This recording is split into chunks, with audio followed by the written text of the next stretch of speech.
Hey, my name is Sheil, and last week was TIFF, the Toronto International Film Festival, and I had a great time. This year, I watched 8 films in 6 days, and after each one, I wrote down my first impressions and thoughts. Spoilers up ahead. If you don't like spoilers, if you're going to watch any of these, that was your warning. The glitz, the glamour, the ugly? That was the first movie I watched. Here's what I thought.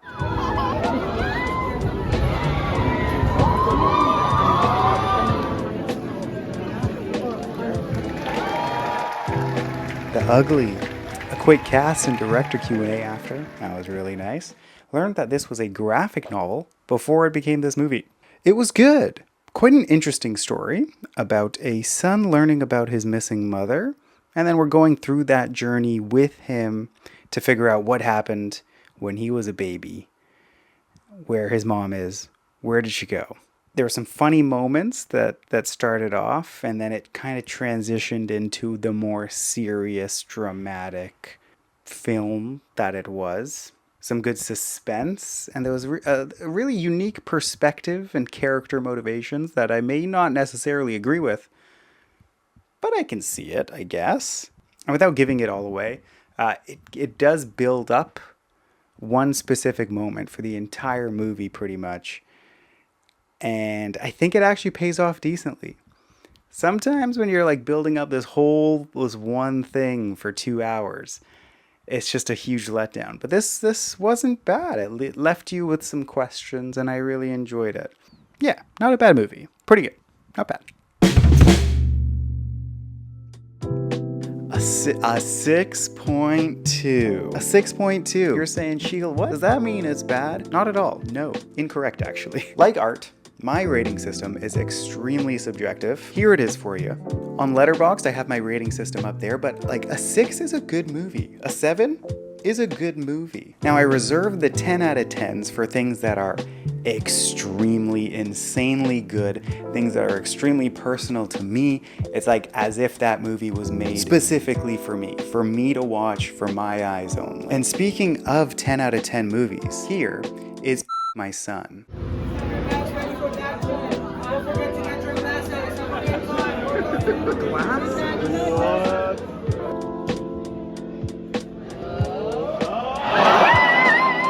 You see that time?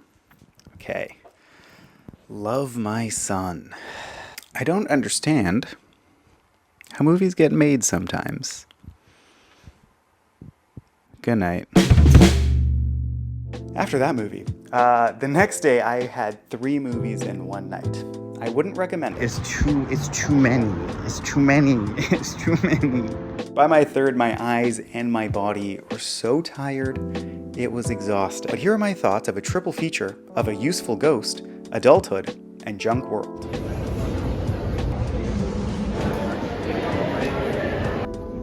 It is the morning after of the triple feature.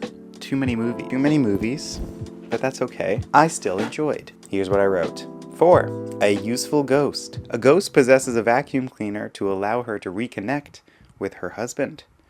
This was a Thai movie, and it was shot beautifully. Every frame was staged and blocked so well. Camera angles were so methodic. The frame was like a 4:3-ish aspect ratio, had like little curved borders, very painterly. Very nice palettes, very great framing. The overall story was told through 2 very quirky characters, and it handled the silly comedy and the serious dramatic topics, I think, really well. Starts out quite funny, great one-liners, and then kind of shifts to a more dramatic, serious tone, still having a little bit of lighthearted comedy in there. There's a bit of a class conflict between the ghosts and the higher-up powers of Thailand that are trying to suppress the ghosts. It's very cool. It's a very interesting story. I like some of the Thai ghost lore and kids' fantasies about how ghosts interact with humans in their world. Really cool, very interesting, good stuff. It won a prize at Cannes this year, which is very cool. Very happy to have watched it. Very cool Q&A with the director after. Great flick.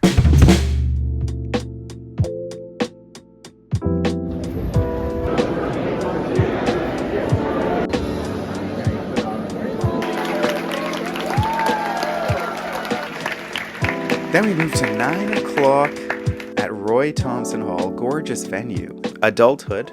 It was a very silly murder comedy thriller type of movie starring Josh Gad and Kaya Scodelario. It's about siblings who discover a body in their basement, and then it spirals from there to try to how do they cover it up and what happens.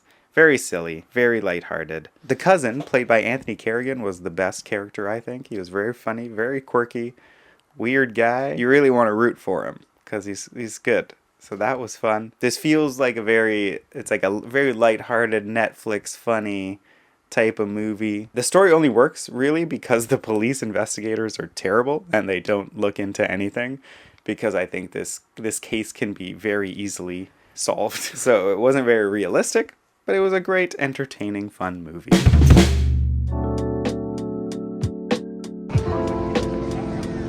One more. Final flick of the night was Junk World, which was a Japanese sci-fi time-traveling stop-motion, visually awesome. So cool. The stop-motion and the animation and the world building was amazing. Cool set designs. And I'm not gonna lie, I think I did this thing a little bit of a disservice watching this after 2 movies and after midnight, because I was kind of catching a couple Z's throughout, not because of the movie, but because of my mistakes. Caught a couple honk shoes, caught a couple Z's. So I need to really properly rewatch this again. And I feel bad because it was genuinely cool. Like there were some amazing anime style fight scenes, but stop motion. The world building was sick.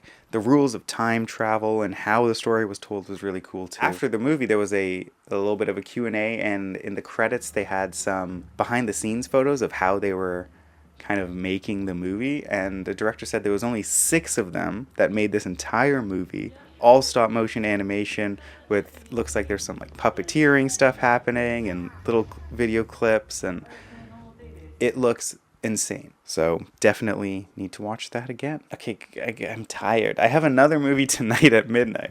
Why did I do this to myself? The night after was another midnight madness, and again, 3 midnight movies in a row. It's hard during a work week to then wake up the next day for work. But alas, that's what happened. Friday night for another midnight madness at the Royal Alexandra for the Napa Boys. This was one of those buddy stoner late night comedies.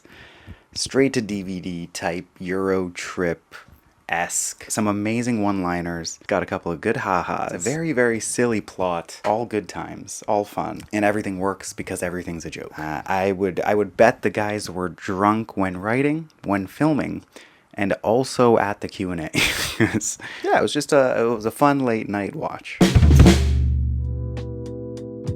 Only 2 more to go after the Napa Boys. Saturday and Sunday morning. Here's number 7, in Vietnam.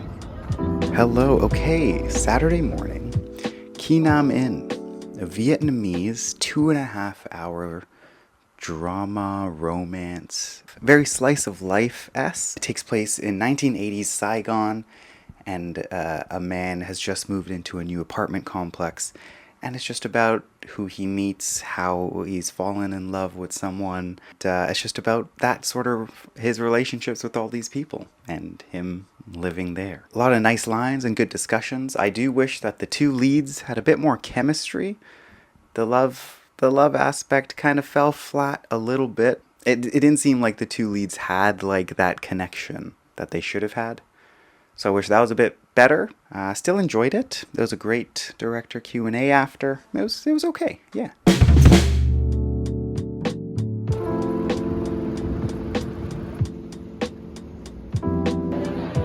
Final movie of the week at the TIFF Theater. A little Sunday morning to see The Man in My Basement, starring Willem Dafoe.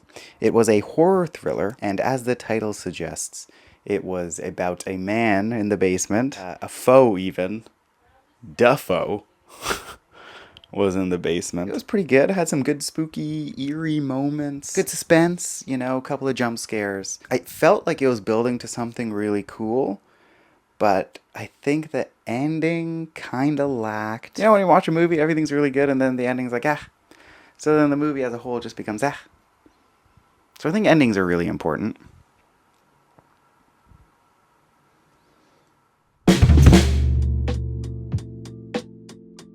And that's it. That was a great festival. Here's how I rank this year. I couldn't get any of the major movies this year. Tickets were getting harder to get, more expensive. It feels like every year it's harder and harder to get the big buzz movies, but I'm really glad for the ones that I did get, and cool to see some more international things that are going to be harder to see outside of a festival. Follow me on Letterboxd. Did you watch any TIFF movies? Let me know down below. Goodbye.